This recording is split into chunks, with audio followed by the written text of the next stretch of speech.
आप सभी को जय हिंद। नमस्कार दोस्तों, मैं नरेश सिंह आप सभी का YouTube चैनल ldcnneteexam.com में स्वागत करता हूँ।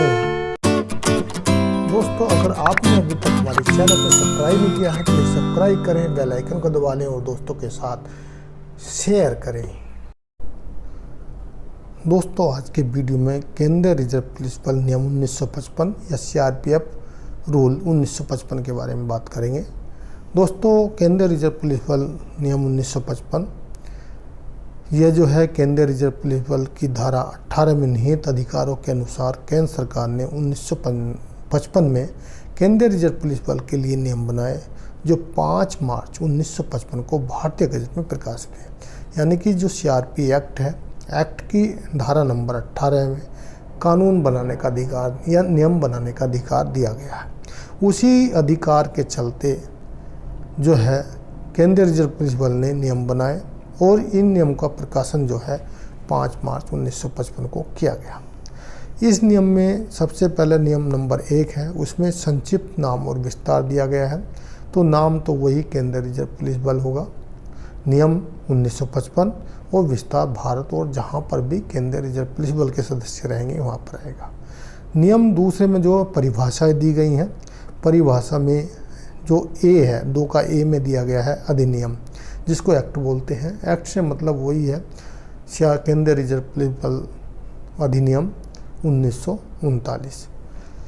दूसरा बी में दिया गया है कमांडेंट। कमांडेंट से मतलब वही है जो कमांडेंट रैंक पे पदस्थ होंगे। सी में दिया है अपर पुलिस उप महानिरीक्षक। पहले जो है एडिशनल DIG हुआ करते थे, लेकिन अभी आज की डेट में उस पर रैंक को ख़त्म कर दिया गया है। और डी में दिया है पुलिस उप महानिरीक्षक DIG। तो DIG से मतलब जो DIG रैंक पे पदस्थ होंगे उनसे मतलब है। ई में दिया है डिटैचमेंट या सक्रिय ड्यूटी, यानी कि जब कोई टुकड़ी हेडक्वार्टर मुख्यालय से बाहर ड्यूटी के लिए जाती है तो वह डिटैचमेंट ड्यूटी कहलाती है। ऐप में दिया है डायरेक्टर जनरल। डायरेक्टर जनरल आपको पता ही होगा, जो भी डायरेक्टर जनरल यानी DG होते हैं, जो बल के सबसे उच्च पद पर आसीन होते हैं, तो वह डायरेक्टर जनरल यानी DG कहलाएंगे। जी में दिया है बल फोर्स। फोर्स से मतलब केंद्रीय रिजर्व पुलिस फोर्स से होगा। एच में दिया है अपर महानिरीक्षक यानी कि IG, इंस्पेक्टर ऑफ जनरल। जो भी इंस्पेक्टर ऑफ जनरल के पद रैंक पे पदस्थ होंगे वह इंस्पेक्टर वो जनरल कहलाएंगे। महानिरीक्षक यहाँ पर अपर DIG होंगे। और चलो, और जे में दिया धारा सेक्शन। सेक्शन से मतलब यही है जो रूल के अंदर जितनी की धाराएं दी गई हैं। के में दिया है अधीनस्थ अधिकारी। अधीनस्थ अधिकारी से मतलब केंद्रीय रिजर्व पुलिस बल में ASI यानी कि असिस्टेंट सुपरिटेंडेंट ऑफिसर से लेकर सूबेदार मेजर तक जो भी होंगे वह सब अधीनस्थ अधिकारी कहलाएंगे। एल में दिया उच्च अधिकारी या जो ऑफिसर्स हैं वो उच्च अधिकारी कहलाएंगे, असिस्टेंट कमांडेंट से लेकर DG तक। एम में दिया अंडर ऑफिसर यानी कि हेड कांस्टेबल से मतलब अंडर ऑफिसर से होगा। नियम नंबर 3 बल की संरचना।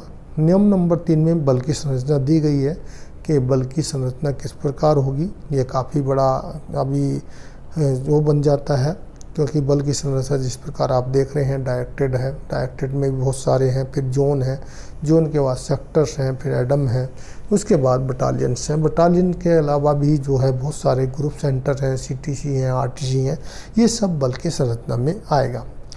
नियम नंबर 6 में बल के सदस्य। बल के वह सदस्य जो नियम बनने के जो लागू हुआ है रूल, उसके पहले उसके बाद जो भी निर्धारित प्रक्रिया द्वारा सदस्य में भर्ती होगा वह बल का सदस्य कहलाएगा। नियम नंबर 7 है उच्च अधिकारियों के अतिरिक्त अन्य सदस्यों की नियुक्ति। उच्च अधिकारियों के मतलब जो भी अन्य सदस्य हैं, जैसे मान लिया फॉलोअर से लेकर सूबेदार मेजर तक, उनके जो नियुक्ति की जाती है वह नियम 7 में आएगा। नियम 8 नहीं दिया गया। नियम 9 में शपथ या प्रतिज्ञा का प्रमाण पत्र। इसमें क्या है, जो भी व्यक्ति बल में शामिल होता है तो उसको एक शपथ लेनी पड़ती है और साथ ही वहाँ पर एक लेटर होता है, प्रमाण पत्र होता है, उस पर भी सिग्नेचर करना होता है। नियम 10 में भर्ती, जो भी भर्ती, इसमें भर्ती से मतलब वही है जो यानी कि जो सिटी फॉलोअर्स से लेके और सूबेदार मेजर तक जो भर्ती की जाएगी या भर्ती आवश्यकता के अनुसार वह इस नियम के अनुसार होगी।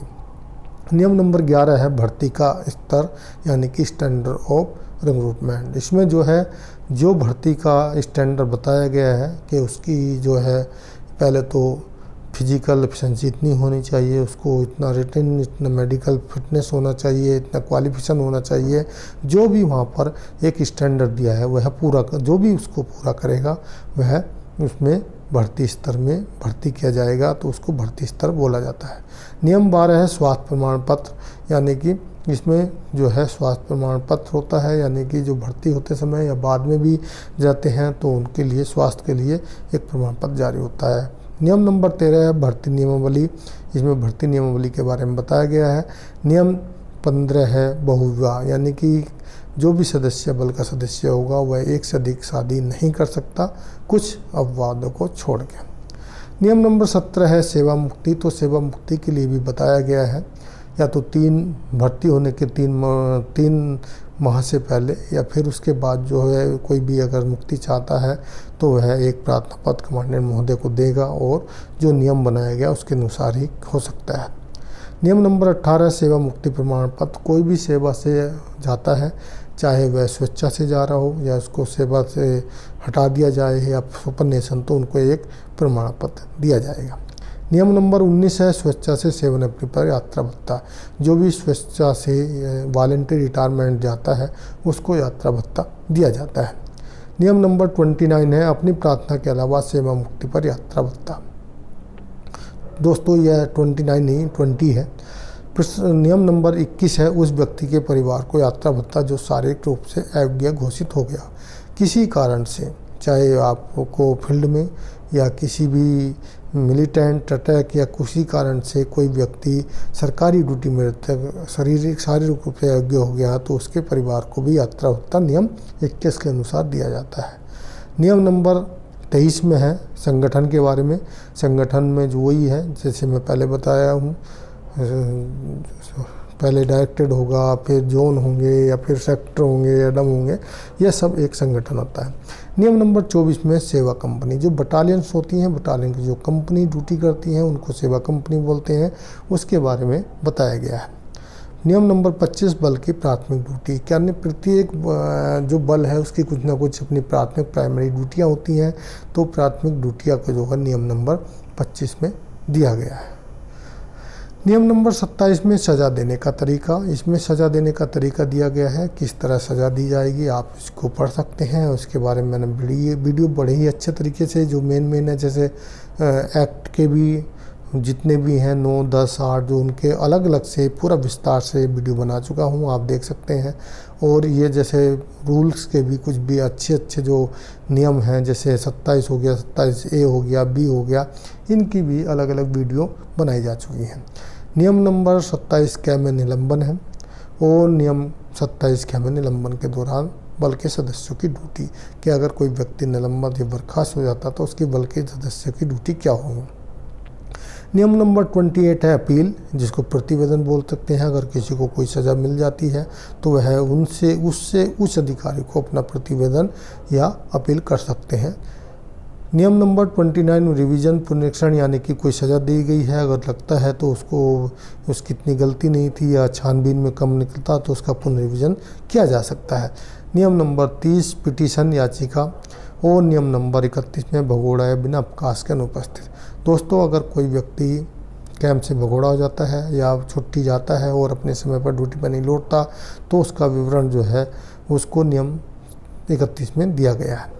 नियम नंबर 32 अर्दी रूम, आप जानते ही होंगे नियम 32 अर्दी रूम है। अर्दी रूम कई कारणों से हो सकता है और इसमें कोई भी कंपनी कमांडर चाहे सूबेदार से लेकर अगर हेडक्वार्टर के बाहर है और कमांडेंट महोदय तक कर सकते हैं।